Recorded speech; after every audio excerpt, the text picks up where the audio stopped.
in the universe, all the being in the universe, living and non-living, implicitly follow that order. Only human being try to disturb that order. And as a result, we get punished also. So be sensitive to that natural order of the universe, and be sensitive to the other human being. Be sensitive to everybody. Like that's a great skill Gita is going to teach us in the 3rd chapter and the upcoming chapter. And Krishna calls this as the thanksgiving. That is the real thanksgiving. I feel that in every sense. So with that, why don't we continue our discussion on chapter 7. This is a wonderful chapter because we turned the corner at the beginning of chapter 7. The first 6 chapter, the focus was Atma. Atma means individually, who am I? That was the inquiry. Predominantly, of course, the other topics came, but predominantly the focus was, who am I? Krishna is trying to help us to see ourselves properly. So that was the first 6 chapters. And in the 7th chapter, we turned the corner and Krishna started explaining who the absolute reality is. So that is the theme of the 7th chapter. And this is going to continue till 12th chapter. And this will culminate in the expression of bhakti, the devotion. Because as I explained in the beginning of this chapter, suppose you wanted to love somebody unconditionally. Suppose you want to relate with somebody properly. You need to know who he is. I cannot say that you go and love X. That love won't be true love. You have to know whom you are loving. You have to know why you are loving. And you need to know how you are loving. And then that feeling comes to you automatically. And that is what the idea is. So he is going to explain the nature of the absolute in 6 chapters. And at the end, he is going to tell, this is the real bhakti.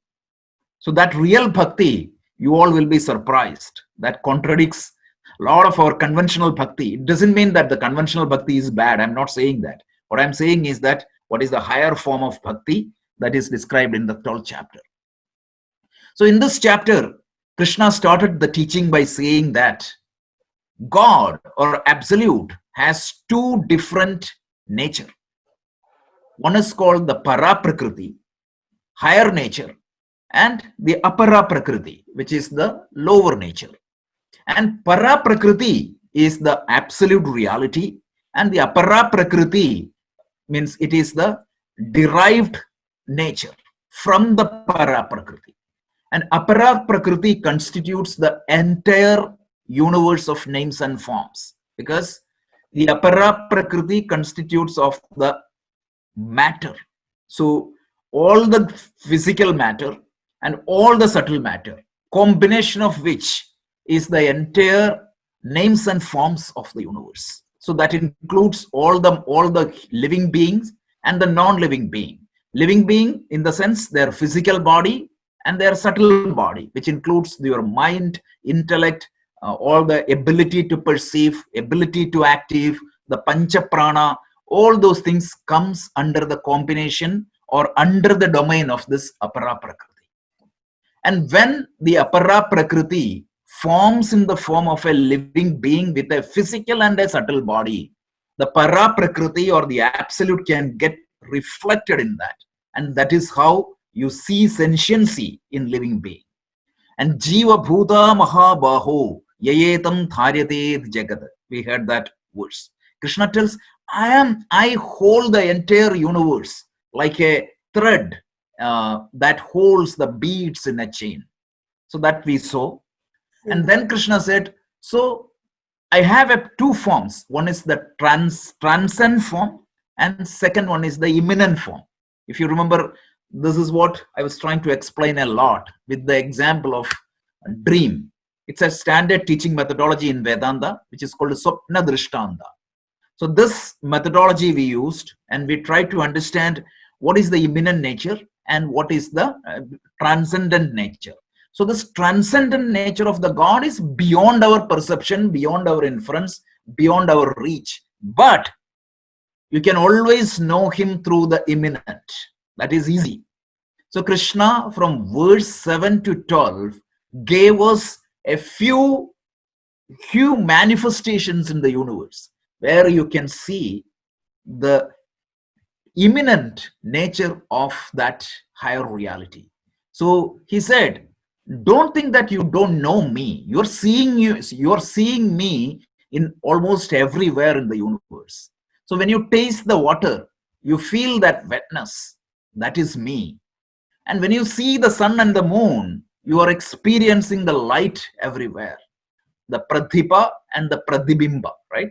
So we talked about that. The self-effulgent sun and the reflecting moon, both the light are my light, right?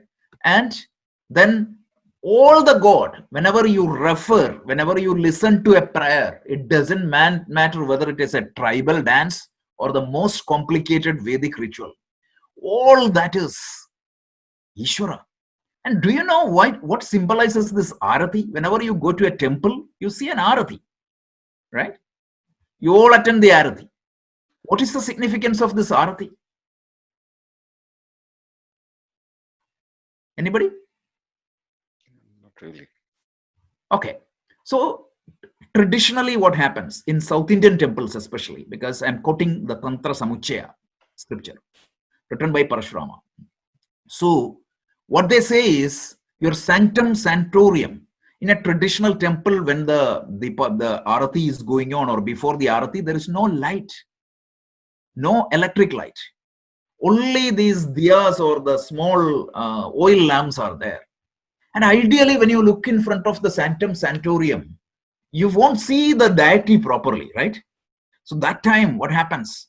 The priest comes in a plate or a whatever it is with a fire, like camphor or whatever.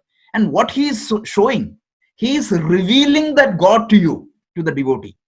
Whenever he show that arati, what he is doing is, he is symbolically revealing that Ishvara to you or the God to you.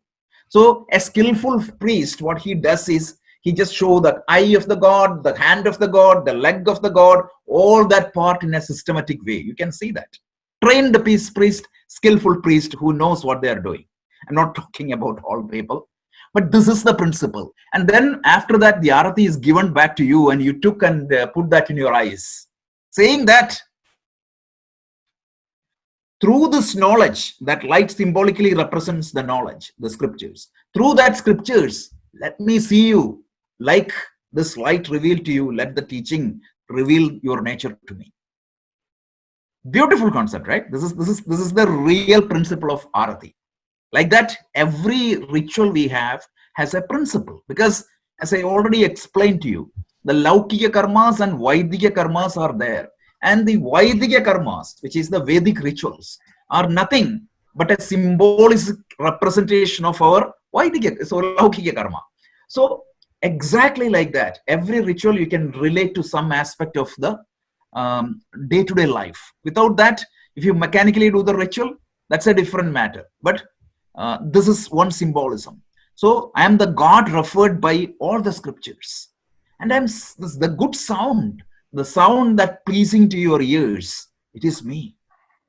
The manliness of man and the womanliness of women, I am the one. I am the good fragrance you get whenever you go out. And the heat and the brilliance of the sun or the fire. Means whenever you see the fire, you see that, means you get the heat. Understand that it is my being. And whenever you see a living being, Jiva Bhutam Mahabahu, meaning I am that life force which elements all the living being. And then all the seed of all being, means I am the womb from which all the being comes forth. So whenever you see a being, you can see the creator of that being is Ishvara. And intelligence of your intellect is me. Whenever you see an expression of intelligence, it is me. Then the strength of the strong, and one word constraint also used, Kama Rajaka Vivarchidam, only the Swatik strength. So the strength of a Hitler, the strength of a Mao, the strength of a Stalin is not Ishvara's power. But when it comes for a dharmic purpose, the strength of Jesus, the strength of Krishna, the strength of Vivekananda is Ishvara. You can see that. And the desires aligned with dharma, when you have a desire which is in line with dharma, understand that it is me. So it can go on and on and on and on, but Krishna gave at least 14 pointers for us to contemplate. And it's not contemplate. You need to do the nidithyasanam. You need to internalize it. Like, don't look the God in the heaven. Don't look the God only in the temple. Whenever you go outside, whenever you see any of these features, understand and relate to Ishvara. So this is the topic we covered earlier. A couple of verses we covered, like every being is born out of me, because the sattva, rajas, tamo, all the gunas comes out of me. And the combination of that is the entire names and forms. I symbolically explained the animals, the rakshasas, and the devas, and the human being. 4 categories I took. And animals represents the tamasic, rakshasas represents the rajasic predominantly, and the devas represents sattvas predominantly, and human being is a combination of all. All that is coming from me. But Krishna made a point very clearly. They are in me, but I am not in them. Because a good song or a bad song or an ugly song is coming from the audio system. But the electricity is not in the goodness of the song, and the electricity is not a contributor to the badness of the song. As Swami Chinmayananda said, like the sun doesn't get holier when it shines the Ganges water, and the sun doesn't get polluted when it falls into a gutter water. The sun remains the sun. So that is why, because without the light, the Ganges water or the gutter water is not visible. So these are all examples, and as I explained earlier, always the example has its own limitation. So just try to understand from that context only. So this is just this much we covered. I think we covered up to verse 12. And let's move on, continue this discussion. But before that, any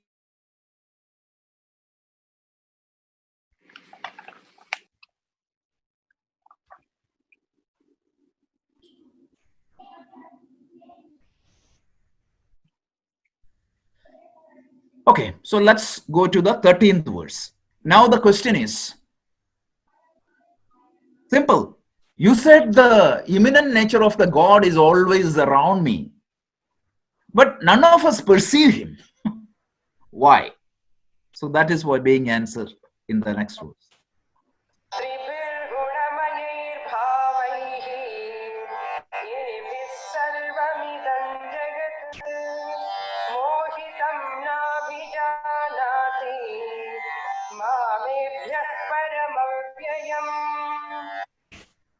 One more time, let's listen to the chanting, because this is a very nice verse.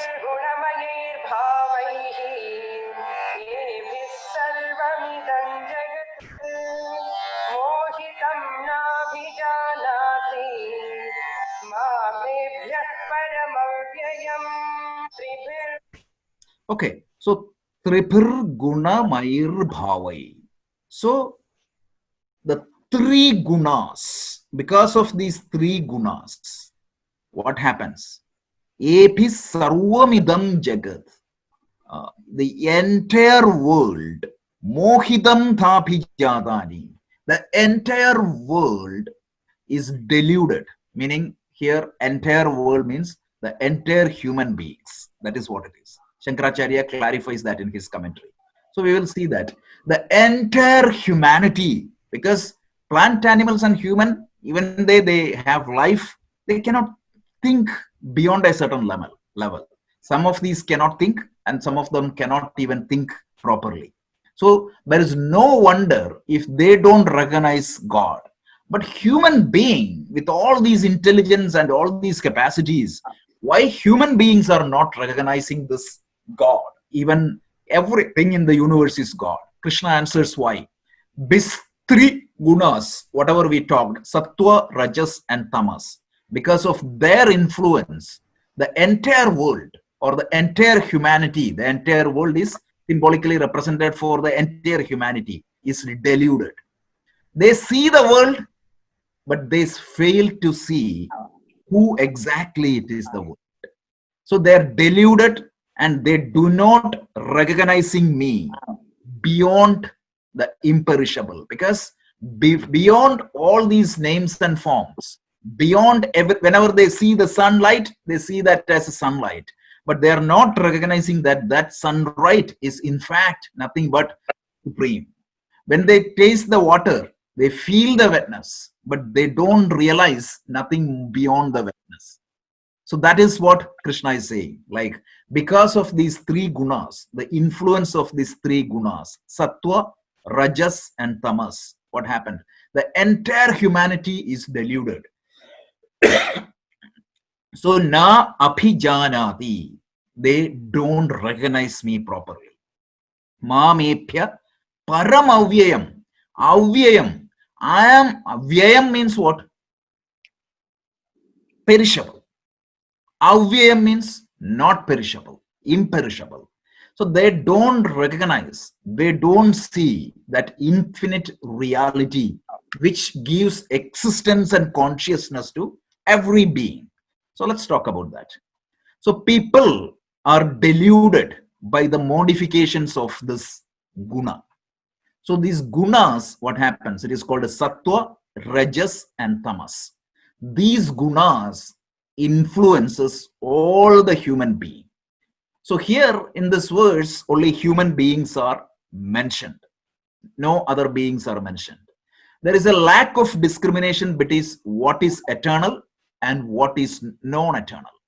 So that is what is that this delusion does. So because of this delusion, they don't recognize two things: what is permanent beyond all what you are seeing. So for example, when they see the fragrance or get the fragrance of a flower, they see that as a flower only. They don't go beyond that. So they don't go beyond the non-eternal. There is something which is beyond every non-eternal. There is an eternal. So if I borrow the language of our example, they fail to see the clay even though they see the pot. They fail to see and recognize the water when they see the wave or the ocean. They fail to see the gold when they see the golden ornament. So that is what is happening. They fail to see the nimitta, upadhana, karana, ananya nimitta, ananya adhisthana nimitta, upadhana karana.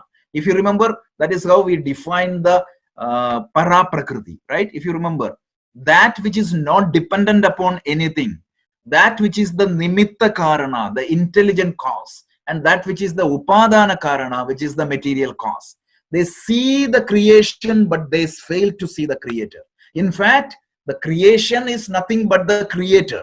But what happens? Because of these delusions, because of the influence of these three gunas, I fail to see anything. I fail to see, I see the world, but I fail to see the God behind that. So I fail to see between Atma and Anatma, because I see myself as a limited individual.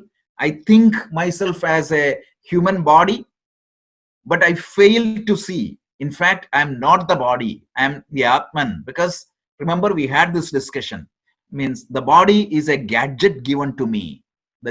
Because if you remember the teaching methodology we used in our Vedanta class, it is known as Drig Drishya Viveka. So the Drig Drishya Viveka clearly tells us the difference between the seer and the seen, the subject and the object. So the basic definition in the Drig Drishya Viveka is the seer is different from the seen. So who is the seer and who is the seen? The observer is different from the observed. That is the basic principle. So by following that principle, whenever I see a flower, I think I am the seer. This physical entity is the seer, the flower is the seen. In fact, when you go deep dive into that, Rupam Drishyam Lochanam Drik, that is the first state. Like the flower is the seen, my eyes are the seer. But what exactly is the second level of perception? Rupam Drishyam Lochanam Drik, Tat Driktum Drishyamanasam. The image captured by the eye is the seen. Who is the seer? My mind is the seer. Remember, we had that detailed discussion. And then the third level of perception is what? The chitta vritti, or the mental event created by the image in my eye, is the seen. And who is the seer? Consciousness. So the Atma is the real seer. Everything else is a gadget given to me. My mind is a software installed to my physical gadget or the hardware called the body. So what happens, but I take this hardware and software as myself, and I fail to recognize the true Atma behind me. So this delusion of these three gunas, uh, it creates two confusion. One is, whenever I see the world, I fail to see the absolute behind that world, and I look upon myself as the gadget, the body mind, but I fail to see the Atma as my real identity. So these two confusion happens, and Krishna tells that it is due to the influence of this guna. And this influence of this guna, there is a technical term we call in our scriptures. Anybody knows that? Maya. Have you heard of that term? Yeah. Maya. Yeah. So Heard of Maya. Maya. Yeah. So All the time. this is Maya is very complicated term. So one of the meaning of Maya is this veil of ignorance. So it is because of this Maya, I see, means I fail to see the world, I fail to see the God in the world, and I fail to see the Atma in me. So this is what is Krishna explains. What exactly is the reason of this delusion? He tells it is the impact of gunas. Gunas are sattva, rajas, and tamas. And if you remember, I tried to explain this in a little bit modern way last week. I said, like, per the ancient world view, because remember, these theories are formulated based upon the ancient world view. If you had created a model now, it would have used a different model. For example, the element theory, right? So the element theory used in Gita and in almost all the scriptures of the world is the 5-element model. If you had used now, we would have used a different model. That doesn't mean that one model is good and the other model is bad. The purpose was to means just to model something, and for that for you to understand what exactly is a model, the definition of model itself is the abstract representation of the reality. So a model could be in a very high level, or the model can go to the level of detail. So this is a very high level model based on the then ancient worldview, and that is how this Panchabhuta theory came in, the Sattva Rajas Tamas theory came in. So we can say that per that ancient worldview, everything or every being, every matter in the world has this a combination of these three gunas. Something is predominantly sattva, something is predominantly rajas, and something is predominantly tamas, and something is a mixture of all. And this can go in different proportion. It can go with the mental temperaments, it can go with the characteristics of an object. All that can be modeled by these sattva, rajas, tamas. And if you want more details about this, if anybody is curious, go to the 14th chapter of the Gita and try to read it. So you have an entire chapter is dedicated to this this model, sattva, rajas, tamas. And one more point is, those who are scholarly interest, those who have scholar interest, this model came from another darshana of India, which is called Sankhya. So if you remember, we had 6 darshanas in the Vedic school, and one of the darshana is called Sankhya, and the Sankhyan thought created the sattva, raja, tamas.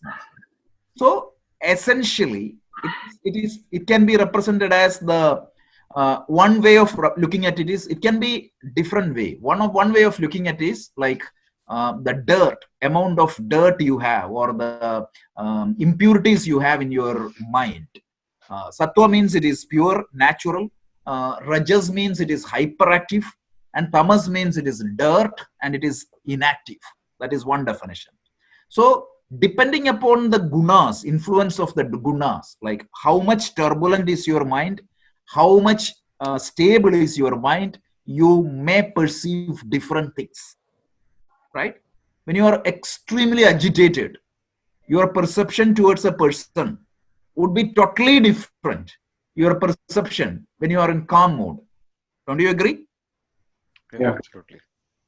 So do you remember when you were kids, you need to sign the progress report with your parents, mom and dad.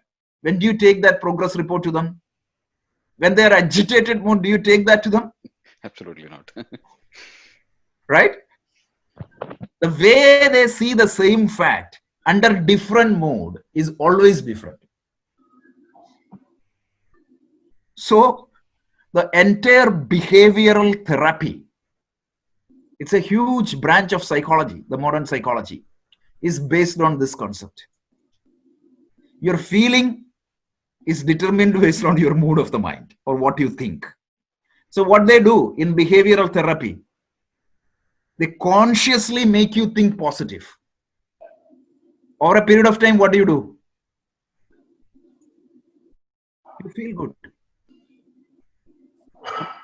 Go and read this. This is very interesting. Like, this was a really groundbreaking theory, especially the behavioral psychology. Because the Freudian Jung model was slightly different. Freud had I'm not criticizing Freud because he's the father of modern psychology as per the theory. So he had a different interpretation of why people are the way they are. And behavioral psychology was a huge blessing to the humanity because thanks to behavioral psychology, a lot of mental diseases are cured now. One thing is the depression. Most of the times, these bipolar depression, you can treat it.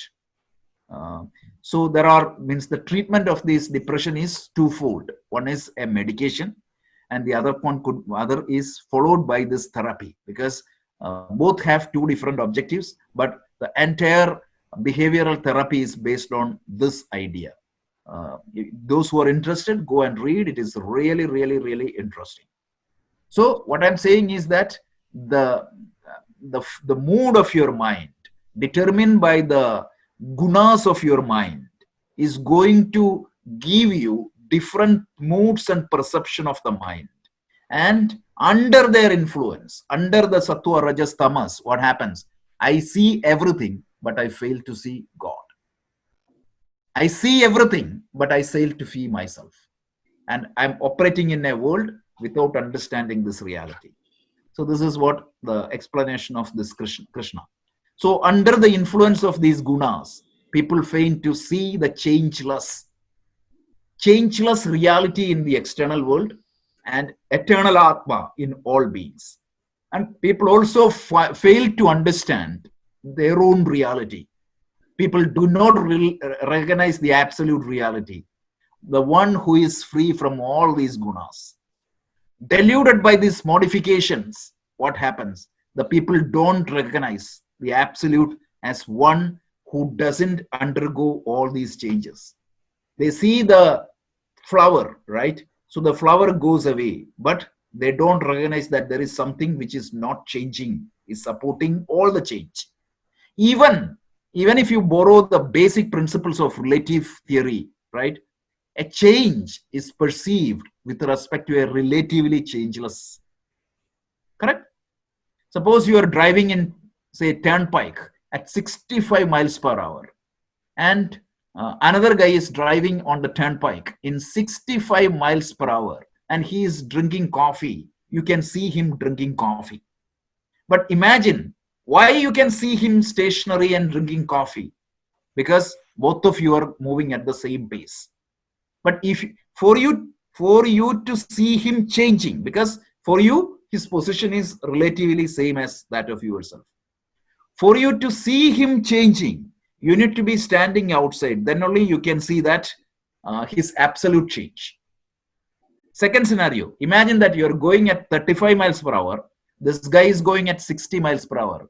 What is his speed with respect to you? It's only 35 miles per hour.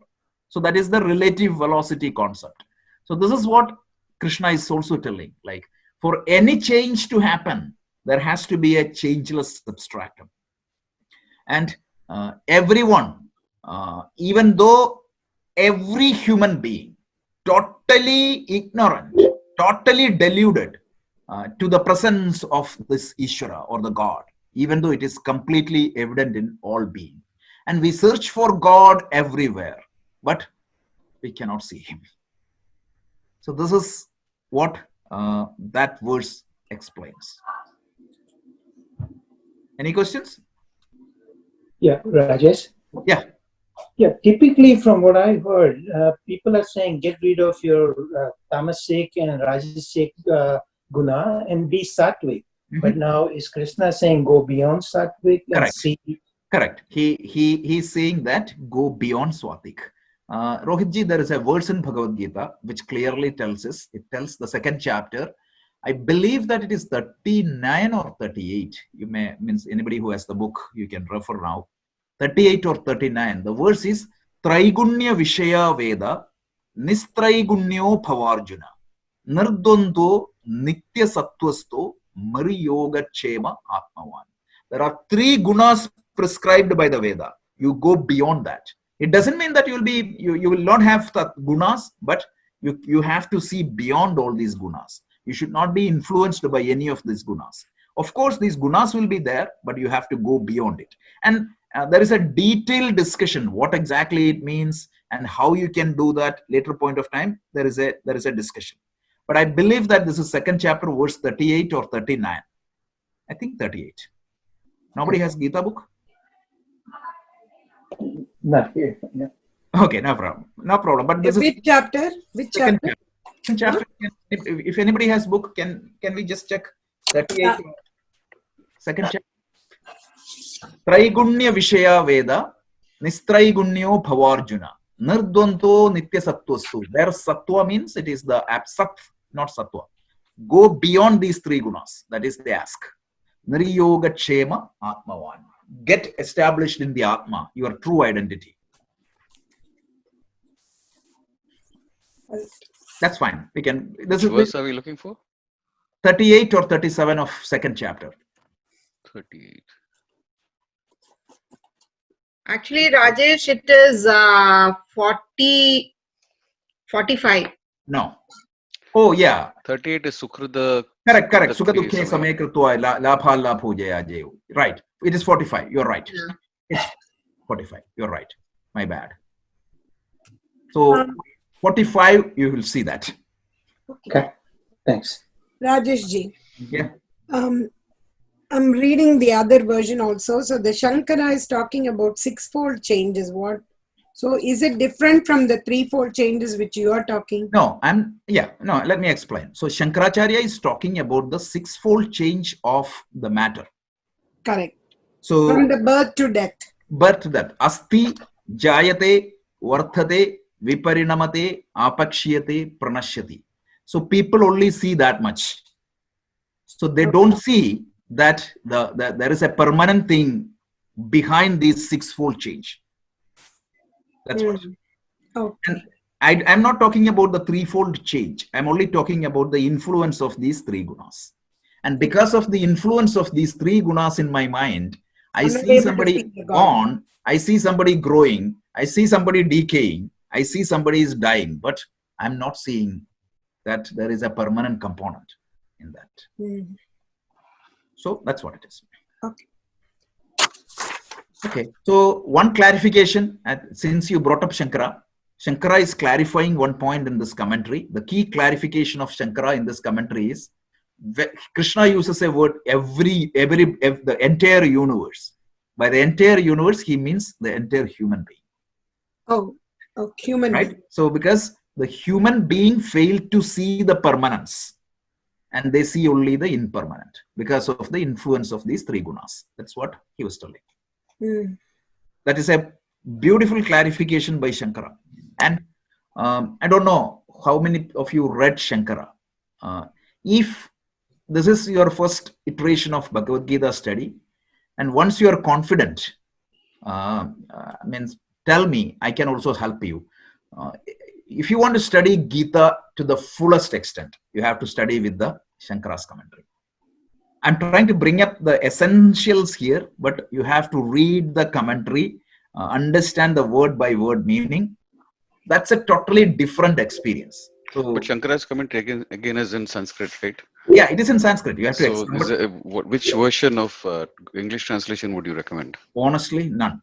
Every English translation has its own difficulty. Because before you learn that, then you have to Yeah, learn so you need to Sanskrit. learn Sanskrit. So no, otherwise somebody has to explain that to you, right? True. So once once we go through the Vedanta in detail, I would start a web session with that, because this is what Vikrant Singh Tomar and I do every day. Like we do 1 hour Shankara's commentary. We go. So I tried looking up Shankara's commentary, English translation, and there were so many, and I didn't know which one to pick up. Anything because see the precise Sanskrit word, they do a loose fuzzy English word. So and it creates more confusion than the actual thing. So this commentary you need to study with a teacher. What I do is I got this 3-year course with audio recording of Swami Dayananda. Okay. So but that is also in Sanskrit. He uses most of the time Sanskrit. So you need to follow that. So that's what I personally use. But it is amazing how intelligent he was. How the skill of Shankara is always mind-boggling. By the way, today is Shankara's Jayanti. So Yeah. it's very important to remember that teacher, because without that Shankara, this Gita would have been completely misinterpreted. Yesterday, I was studying a verse to his introduction, and he was dismissing the argument of these Purvapachas. Purvapachas means the one who are addicted to the ritualistic portion of the Veda. So before Shankara, they used to quote Gita and say that even the killing of animals in a sacrifice is justified because it is for dharma. How misinterpreted it is, right? So Shankara, quoting the Gita, any such arguments, he dismisses it beautifully. So you can see that. And Shankara's style is very interesting. Shankara's style is, he initially state the problem. For example, if there is a Charvakas putting forth a claim, he used to put forth that claim in a manner satisfactory to them first. He always asks them, right? Do you agree? This is what you are saying. And once they agree, he will go and break it with proper arguments. So that is why Shankara's intellect is so good. But we fail to even read and understand Shankara. And mind you, he wrote the commentary of Gita at the age of 17. And when did Shankaracharya pass away? 32. Anybody knows? 32. At the age of 32. So, leaving a huge legacy of literature. Okay, so let's go to the next verse.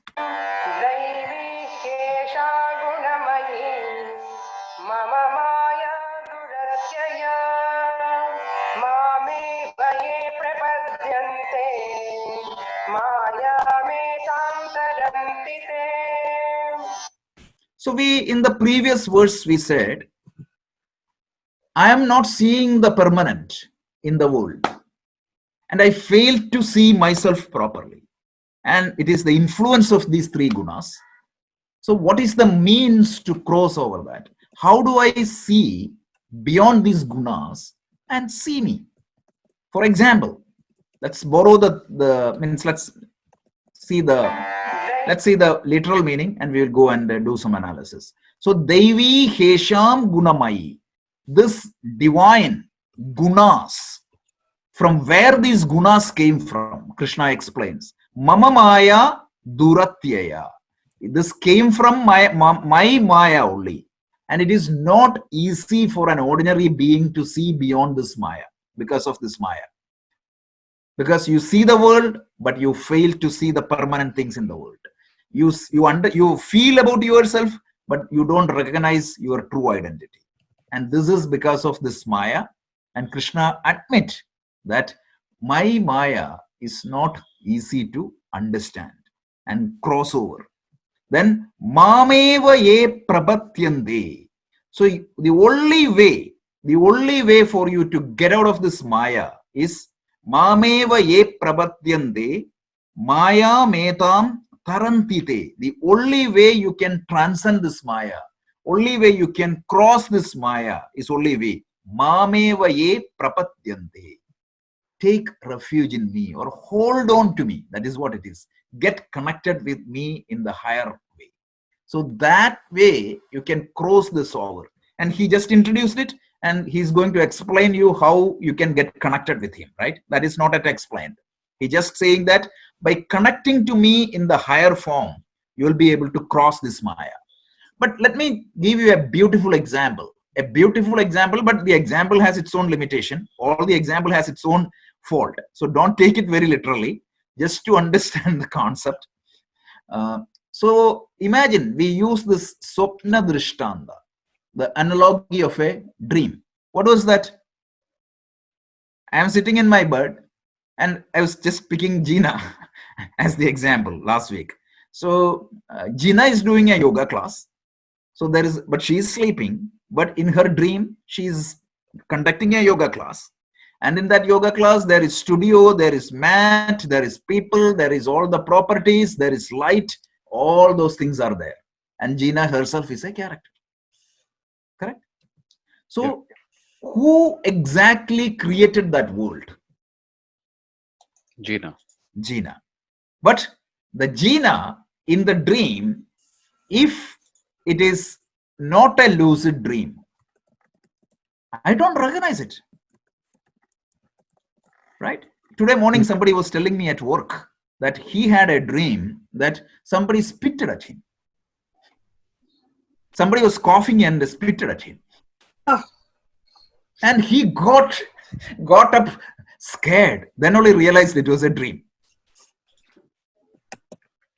So what happened? When it was not a lucid dream, right?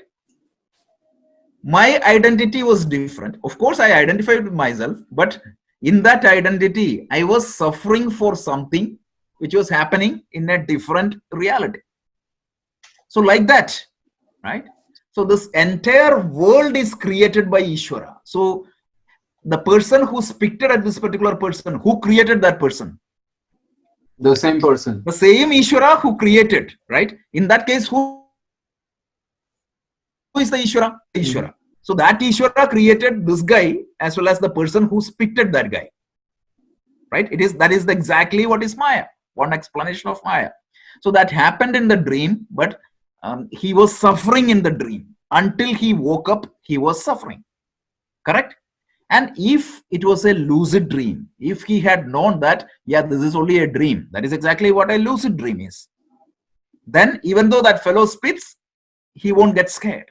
Correct? That spitting will happen in the dream, but he won't get scared. So like that, when we know our real identity, that this is a lucid dream, I'm playing a role here, the whole world and around me is created by Ishvara, and I'm also created by Ishvara, and my real nature is not this, the real nature is something different, and this is happening as if like a dream. So don't tell me that this is dream. That is exactly what the fault of this example. This example just shows that a world that came from Ishvara, it exists, and what happens? You fail to see the real identity. So once again, Krishna tells this guna is made of my Maya, and this Maya comes from me, because who created that universe? The person lying in the bed, the very fellow who dreamt, he created this universe. So we can say that that's a Maya. So two definition of Maya is, one is called Vikshepa, the other one is called Avarana. Some of you might have heard this. Those who studied Upanishad, you would have come across this, right? Vikshepa is projection, ability to project. So Ishvara projected this world from his power, right? So the material cause is Ishvara. The intelligent cause is Ishvara. So people say that Brahman plus Maya. Maya is not separate from Brahman, correct? Maya is nothing but Brahman. The dream world is nothing but the other guy. Means the material cause is the other guy. The intelligent cause is that guy. So like that, under the Maya's influence, you act and you don't, means it's not a lucid dream. You suffer, you don't recognize your true identity. In the dream, what was his identity? In the dream, his identity was a person sitting in a crowded New York City, exposed to somebody, exposed for that spitting, right? Mhm. But until and otherwise he doesn't know that identity, he is going to suffer. When he knows the identity, he may continue to see the dream. That is exactly what happens in a lucid dream. You see that somebody spits, but you are not scared because you know that your real nature is different. So that courage will be there. So Krishna is saying that, but for a normal dream, 99% of the dream, is that a lucid dream? No. It is in that dream you suffer. I had that experience. Like one day I saw a dream and I just woke up actually crying because it was such a terrible dream. I know that Rajesh don't see the dream, but those who see the dream might have had this experience, right? So that's exactly what it is. So this is why in our Vedanta, they use this as a powerful teaching methodology called Swapna Drishtanta. As I said earlier, like what makes Vedanta different from the other system is the teaching methodology, like Drigdrishya Viveka, Srishti Prakriya, Swapna Drishtanta, Renju Sarpa Drishtanta. All these Drishtantas very powerful, and it follows a standard teaching methodology. So coming back, so this Maya, it came forth of me, and it is not easy to cross this Maya. The only way to go beyond this Maya, the only way for you to see beyond that dream universe is know me, right? Think about that. The dreamer in me should know that the real me or the Ishvara who created that dream. The moment you know that, you go beyond that dream universe. So just like that, we are right now, we are bound, conditioned by time and space in this universe without knowing our real identity, without getting connected to the creator. And the moment you get connected with the creator who created the dream, what happened? Lucid dream means you have a connection with the creator, right? Isn't it? That's the beauty of this example. Lucid dream means you have a connection with the creator.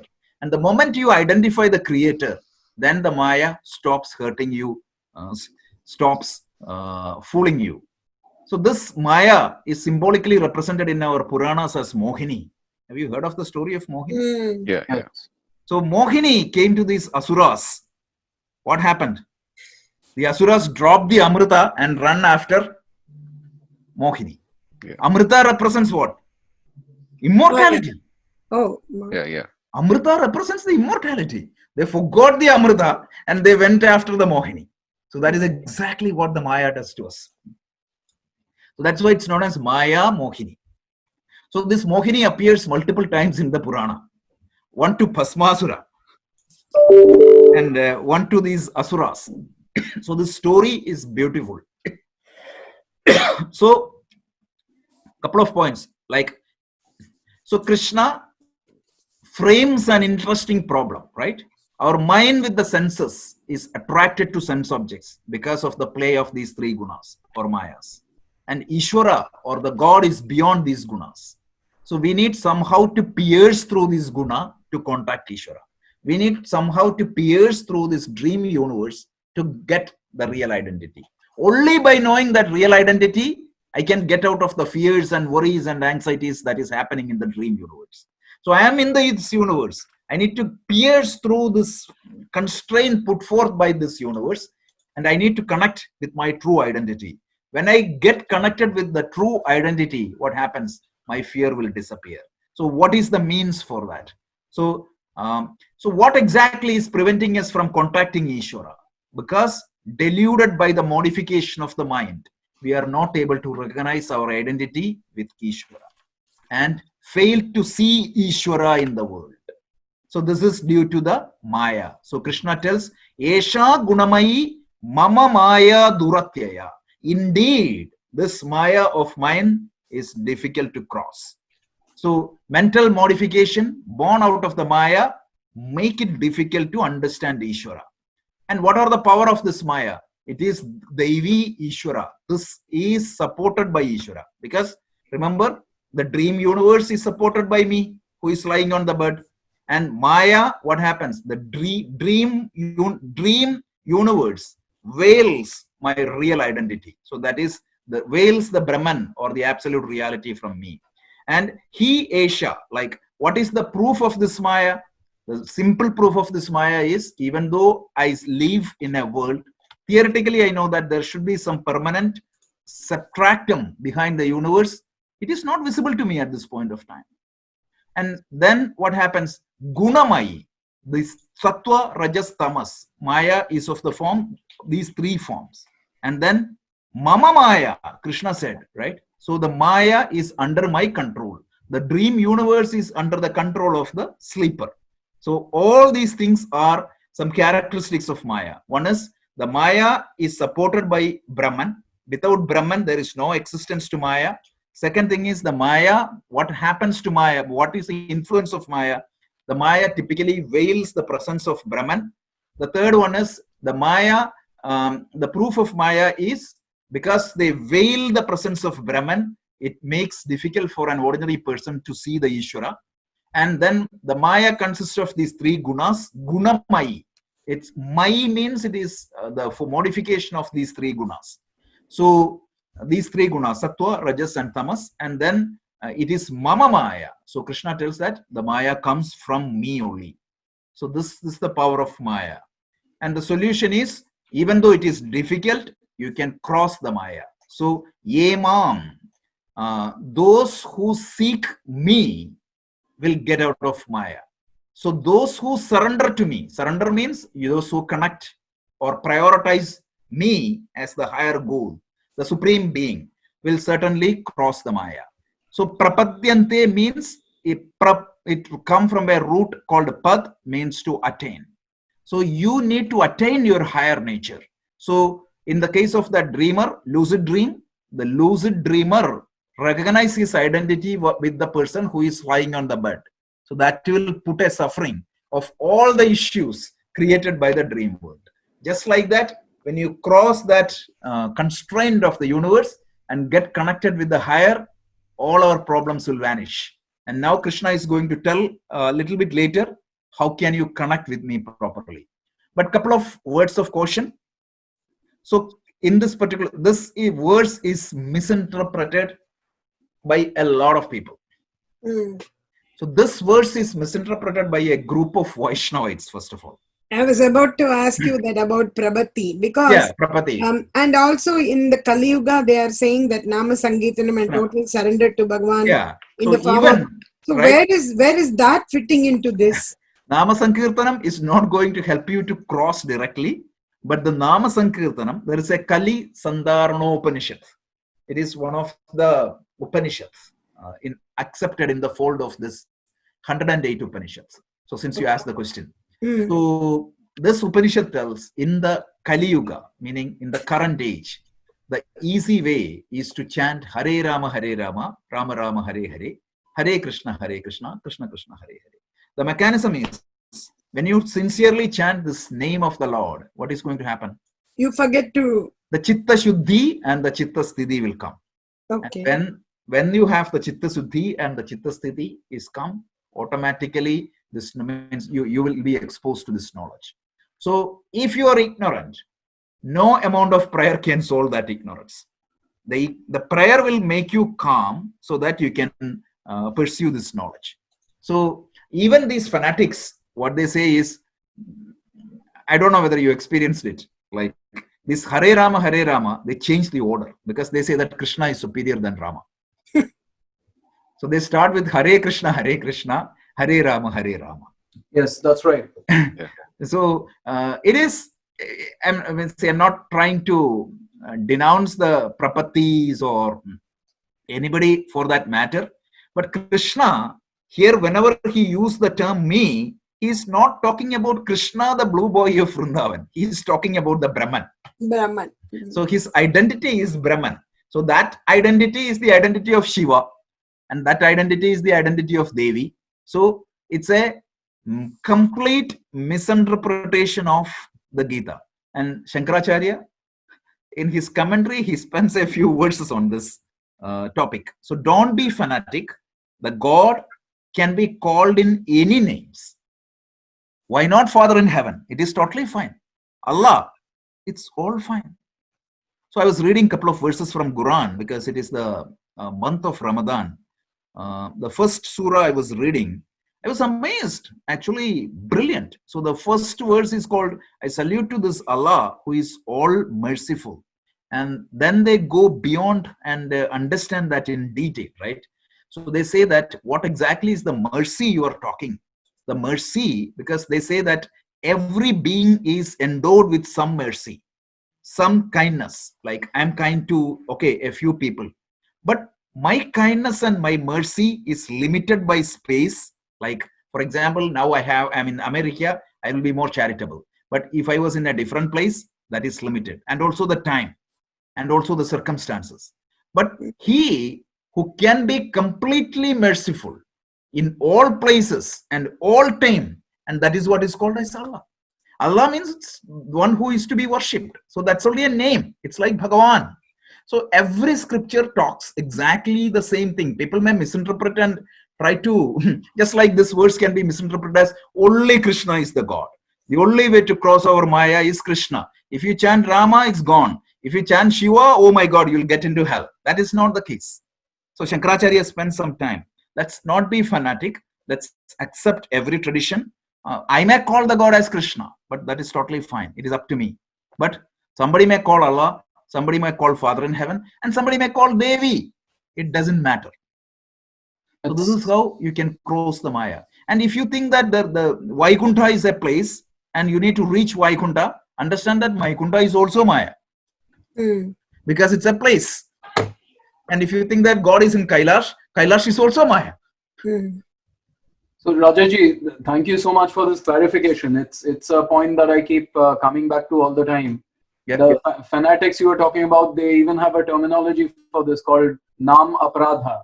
Correct. Like if you take the name of Shiva or some, and firstly they are demigods. They are not even gods. So you're offending the name. Yeah.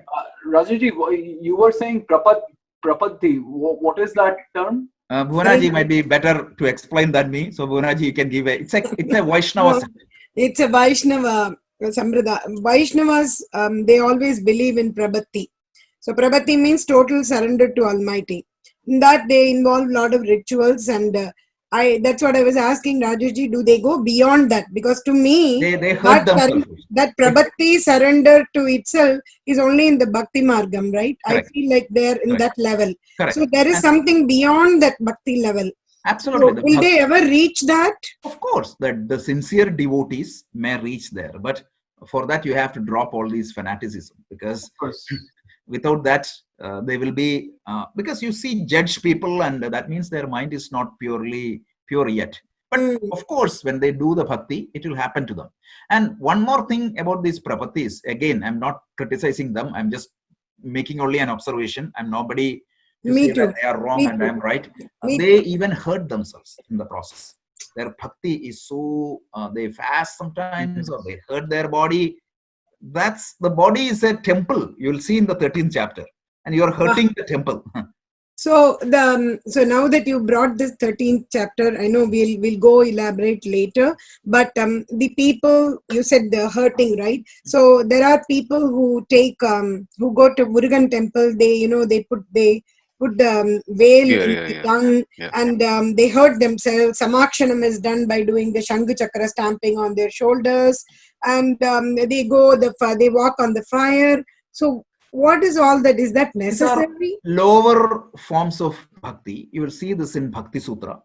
Of course, their belief, because when they walk over this canal, they won't get burned, right? You can see, because it's the power of the mind.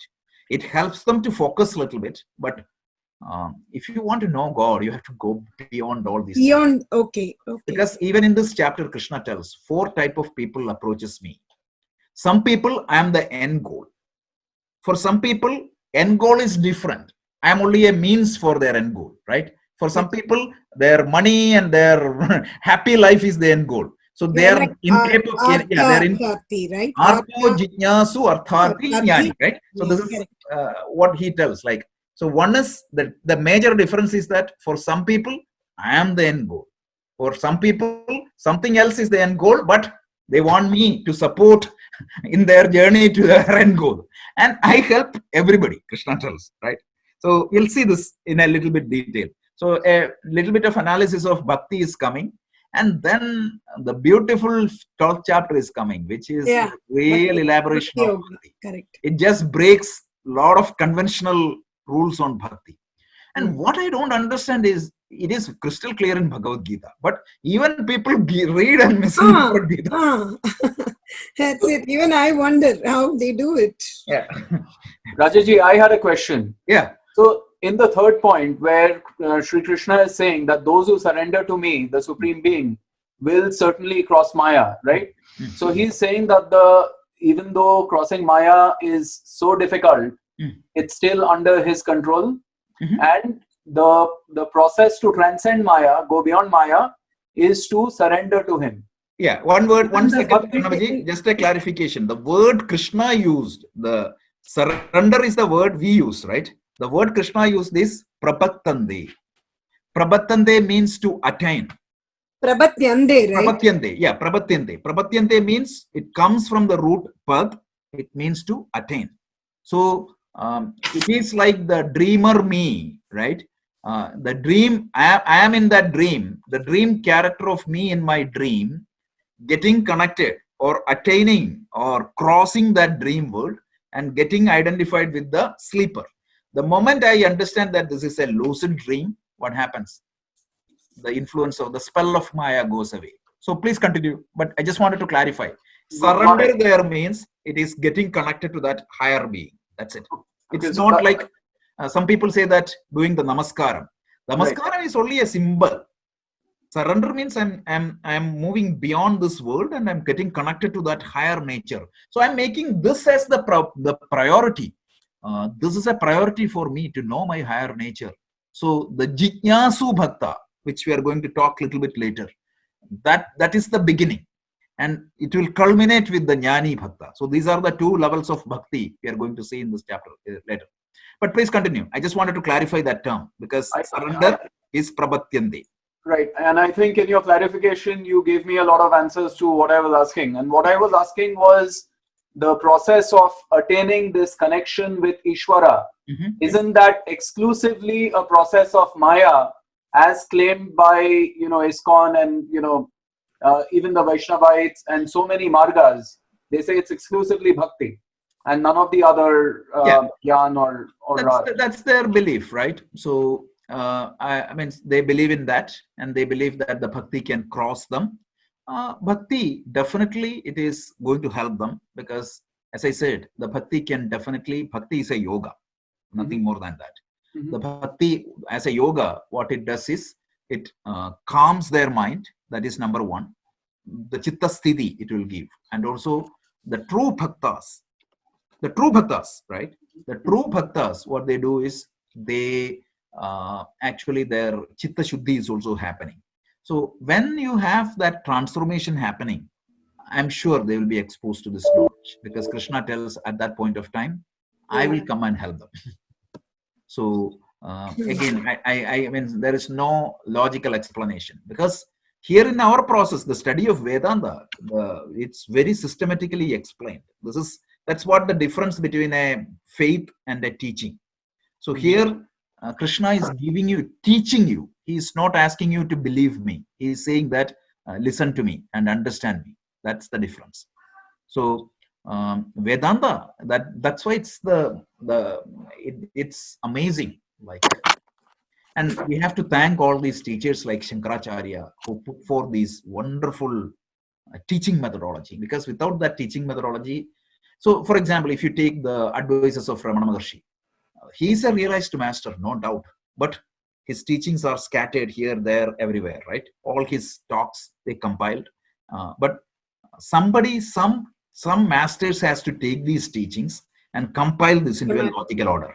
And that is what Shankaracharya did for us. So that's the greatness of Shankara. So Vyasa plus Shankara, that is why we call it as Vyasa is an incarnation of Vishnu and Shankara is an incarnation of Shiva. We say that. So these two together gave us the entire key to unlock the scriptures. So there is a verse, right? I forgot. Shruti Smriti Purananam Alayam Karunalayam Namami Bhagavat Padam Shankaram Loka Shankaram Shankaram Shankaracharyam Keshavam Shivam. Badarayanam Sutra Bhashya Kritau Vande Bhagavanto Punapunaha. He created this sutras and bhashyas for us, and a wonderful teaching methodology. And Vyasa is actually, it is his pen name because he compiled the Veda. That is why Vyasa means it is compiled. The one who compiled the Veda into Rik, Yajus, Sama, and Atharva. Remember, I talked about that in the Vedanta class. Rik, all the Padya portion of the revelations of the rishis. All the Gedya portions of the revelation becomes Yajurveda. All the Gana portion becomes Sama, and a combination of that become Atharva. And within each Veda, he grouped into four. Like you have the Samhita, you have the Aranyaka, Brahmana, Aranyaka, and Upanishad. So 4 sections, so beautifully compiled. His real name, anybody knows? Vyasa's real name? Dwampayana. What does that mean? Dwampayana, the one who was born in a dweep, in an island, and Krishna is the dark one. Correct, exactly. So the one with a dark complexion, born in an island, is known as Krishna Dvipayana. Beautiful. The Rajeshji? Yeah. I just have one question. Sure. See, I can understand that as long as you are in the spell of Maya, you are not going to realize me. That part is very clear. Now, this one, later he says, having totally surrendered all dharmas and adharmas to me, may you approach me as the only refuge. See, he's telling Sarva Dharman Parityanta, Mamekam Saranam Raja. That I clear. But when we give the dharmas and adharmas to him, that means don't expect any punyam. Is that what it means? No, yeah. See, the thing is, typically every action is going to produce 2 results. One is the drishtam, the other one is the adrishtam. Right? We talked about this elaborately in our karma class. Correct. So this adrishtam can be of 2 forms. One is called punya, the other one is called papa. Correct. So whether it is punya or papa, what is going to happen is it will be deposited into my agami karma block right now. At the end of, some of it will be encashed in this life, and whatever that is left over, it will go to the pool of this sanchita karma. Yes. And from the sanchita karma, another subset will be pulled out, and that becomes my prarabdha. So the problem with the punya and papa is going to give me a life with bad experience. Meaning, again, bad experience, I made it very clear, right? It is only one input. The karma is only one input in my effort. So if you remember, I quoted the conversations between Draupadi and Yudhishthira. And what happens is, whenever you do an action, multiple factors will contribute to the result. And one factor is this karma, so which is called punyam or papam. So if a punya is factored into my action, what is going to happen is I get more than what I do. And if a papam comes to me, what happens is I get less than what I do. Sometimes if the influence of papam is large, what is going to happen? It will be totally contrary to the result. And the example I used is the example Draupadi quoted, which is like the current of a river. You are trying to cross it. If the current is too much, your self-effort may not be good enough to cross it. So the problem with punya and papa is it will force me to born again and again and again. And you are caught up in this web. So when you are born again, you will acquire more punya and papa. And to exhaust that punya and papa, you get next birth. So it is going cycle after cycle after cycle. So how do I break this cycle? So that's where Krishna tells, if you convert, means this is what we are going to talk this Sunday. How do you break this cycle? So the way you can break this cycle is convert your karma into yoga. When you convert your karma into yoga, you will be performing the same action, but you will be renouncing one thing, not the karma, but not the fruits, but your obsession for the fruit of action. So what you do is you will perform the action, but you are going to renounce your obsession for the fruits of action. And as a result, what is going to happen? Your karma, it's not going to create any adrishtam for the future. So it is going to save you to get out of this punya and papa. So drishtabhala means it is going to purify your mind. That is the immediate benefit of karma yoga. And the adrishtabhala of karma yoga is it is going to free you from this bondage of karma and the punya and papa. So that is what he tells. You have to go beyond. It means don't do dharma. That is not what he's saying. You have to go beyond dharma and adharma. The only way you can do is you dedicate that action in front of the higher. So Oh, that's what he says. that is what he means. Okay, because I was totally confused. Yeah, Why- no, it is confusing. It is very confusing. confusing. Okay, Yeah. great. So when you surrender your actions, karma, as an offering to Ishvara, that is the fundamental of karma yoga. To Okay. dedicate your actions as an offering to the Ishvara. So the dharmas and adharmas are actions he's talking about. Yeah. So you are not bound by that. You will be only an instrument. Very So good. we will talk about this later. We'll see this verse in the Thank you so much. 9th chapter. Any other questions? Yeah, Rajaji. So how do you surrender? And maybe we'll talk about it later. But one quick curiosity I had was surrendering to Ishvara. Is it like a ritual? Like It is a ritual, right? Initially, you have to consciously do that, and over a period of time, it becomes your nature. So So the pujas and the archana, the laksharchana and all the concentrating, is that part of this? absolutely, because it covers both laukika and vaidika. So Yeah, but I don't see many people thinking beyond that. Their only focus is just do it, that they keep doing it. But are they realizing God? I don't think so. no, not at all. That's the problem.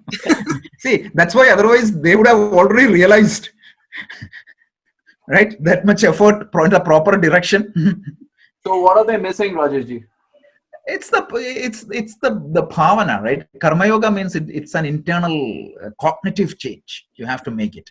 So we'll discuss this in the 2nd chapter, verse 47, and the entire 3rd chapter we are going to discuss this topic.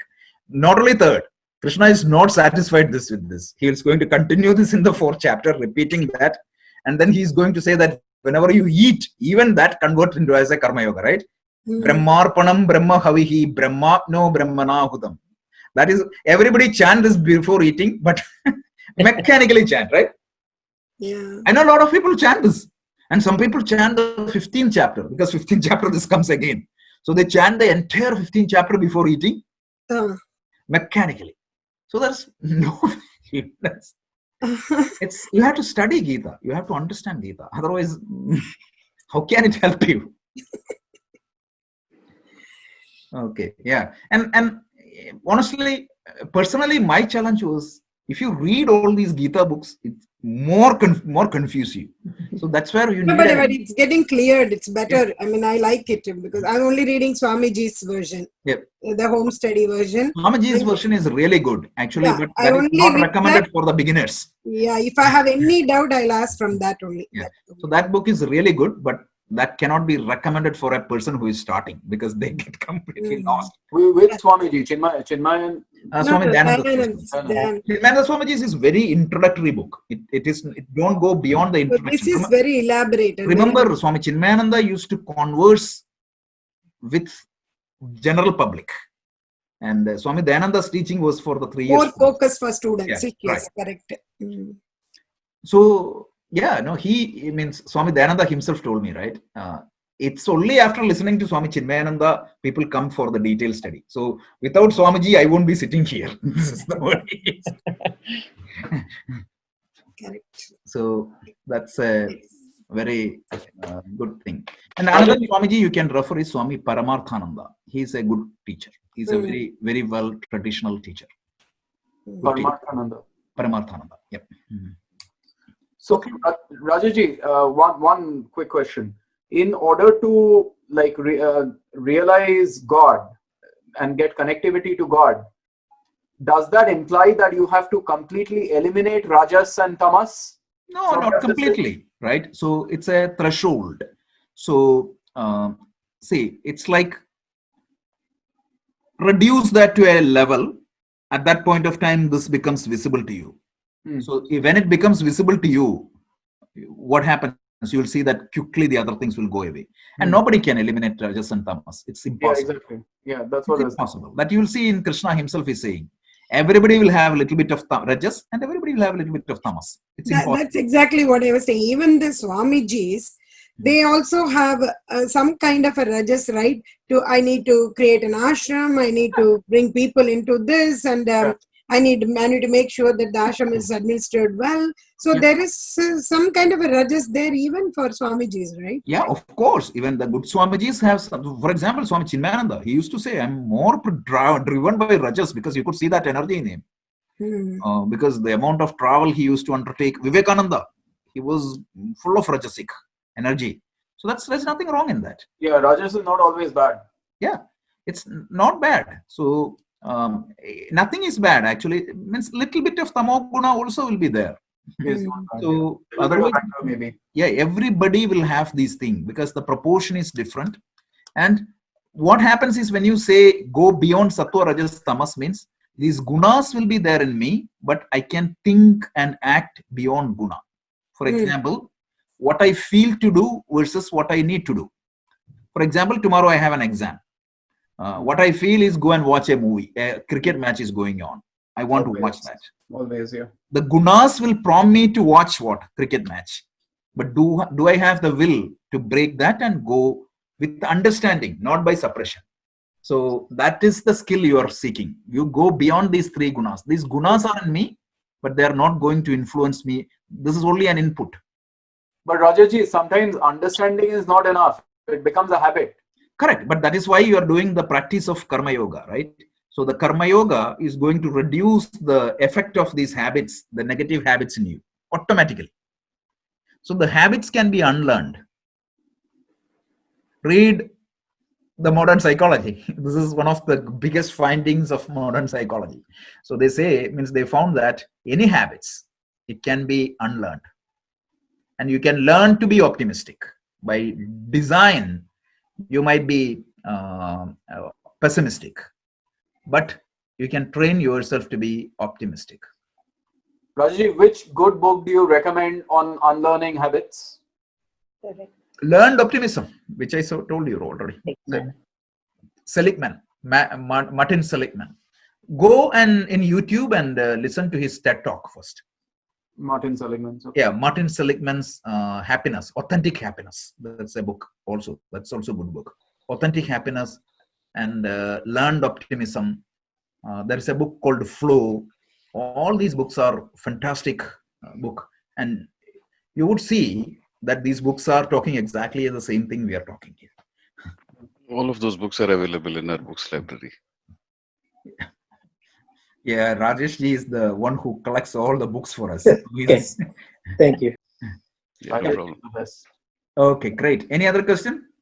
So I'm happy that this is the 10 minutes question answer session. This is exactly what I was hoping for from these type of classes. This is really, really good. So we will continue our discussion on Vedanta on Thursday. So this is a Q&A form. I got 2 questions from Bhuvanaji. I will answer that. One is go over the Mahavakya and try to analyze the statement, rest in peace. I just wanted to unfold that a little bit with some scriptural thoughts. So, Thank you. Yeah.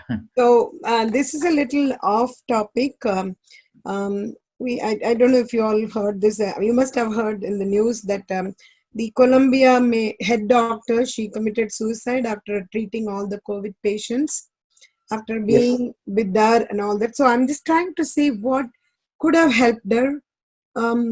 Could she have practiced all this so it would have helped her? I'm just trying definitely. This is where I'm feeling very sad about it, and because she was the main person who treated so many patients.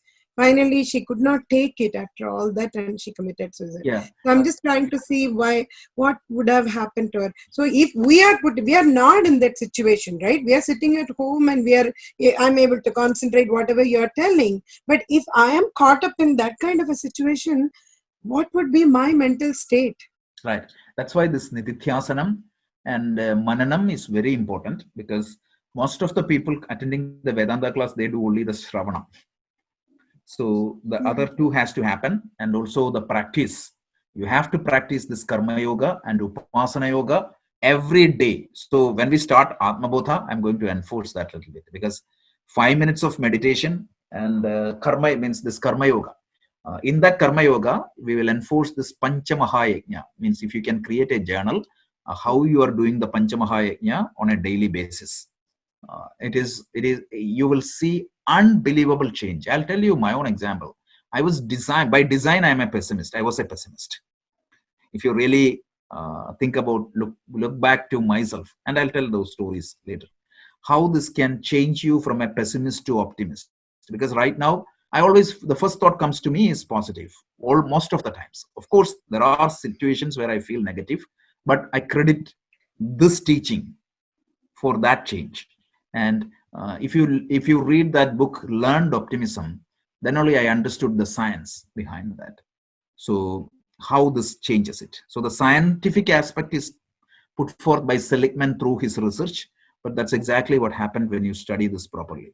So, but initially it is good to understand and enjoy this intellectually, but the next level is the practice. So the practice can make a huge difference in our life. Even theoretical knowledge can help you a lot, but then forget about that, the practice. Okay, so sorry to take 30 minutes extra, but this was fun, at least for me. And I enjoyed Oh, absolutely. No, this is it. Absolutely. Very, very important subject, and very well said, very well discussed, and I really like it. Right, thank you. So Punaji, if you can chant the Purnamada, that would be very good. Om Purnamada Purnamidam Purnat Purnamudachyate Purnasya Purnamadaya Purnameva Vasishyate. Om Shanti Shanti Shanti. Harihi Om. Shri Gurubhyo Namaha. Harihi Om. Thank you. Thank you. Rajesh.